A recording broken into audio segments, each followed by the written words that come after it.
আওয়ামী লীগের গবেষণা cell center for research and information CRI বিভিন্ন রাজনৈতিক এজেন্ডা বাস্তবায়নে সহযোগিতা করার মাধ্যমে রাষ্ট্রীয় অর্থের ক্ষতি সাধনের অভিযোগে রাজধানীর ধানমন্ডিতে সংস্থাটির সম্ভাব্য প্রধান কার্যালয়ে অভিযান চালায় দুর্নীতি দমন কমিশন। দুই জায়গায় অভিযান চালানো হলেও প্রতিষ্ঠানটির কোনো অস্তিত্ব পায়নি দুদক। তবে আইএফআইসি ব্যাংকে সিআরআই এর নামে ৩৫ কোটি ২১ লাখ টাকার এফডিআর এর তথ্য মিলেছে। অভিযান পরিচালনাকালে প্রাপ্ত তথ্য অনুযায়ী দেখা যায় সিআরআই নামক প্রতিষ্ঠানের চেয়ারম্যান হিসাবে জনাব সজীব আহমেদ ওয়াজেদ জয়, ভাইস চেয়ারম্যান হিসাবে সাইমা ওয়াজেদ পুতুল, ট্রাস্টি হিসাবে রাদওয়ান মুজিব সিদ্দিক এবং জনাব নসরুল হামিদের নাম উল্লেখ রয়েছে।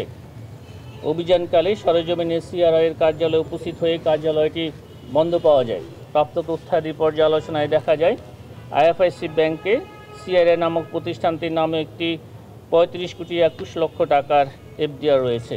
এই সংক্রান্তে বিভিন্ন ব্যাংক থেকে আরও তথ্যাদি সংগ্রহ করা হচ্ছে। গত ২৬ জানুয়ারি আদালতের অনুমতি নিয়ে দুদকের তদন্ত দল বাংলাদেশ ব্যাংকের ভোল্টে অনুসন্ধান চালায়। এ সময় সাবেক ডেপুটি গভর্নর এস.কে. সুরের সেফ ডিপোজিট খুলে ৫৫,০০০ ইউরো, ১,৬৯,৩০০ মার্কিন ডলার, ১ কেজিরও বেশি স্বর্ণ এবং ৭০ লাখ টাকার এফডিআর জব্দ করা হয়।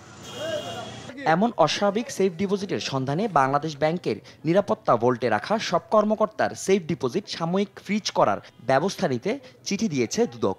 এই ধরনের যে লকারগুলো রয়েছে সেগুলো তল্লাশি করা প্রয়োজন। সেই জন্যেই অনুসন্ধান দল পক্ষ থেকে বাংলাদেশ ব্যাংকে সেই লকারগুলো সাময়িকভাবে ফ্রিজ করার জন্য অনুরোধ করা হয়েছে। বিজ্ঞ আদালতের অনুমতিক্রমে পরবর্তী সময়ে অনুসন্ধান দল এ বিষয়ে পরবর্তী আইনানুগ কার্যক্রম গ্রহণ করবেন।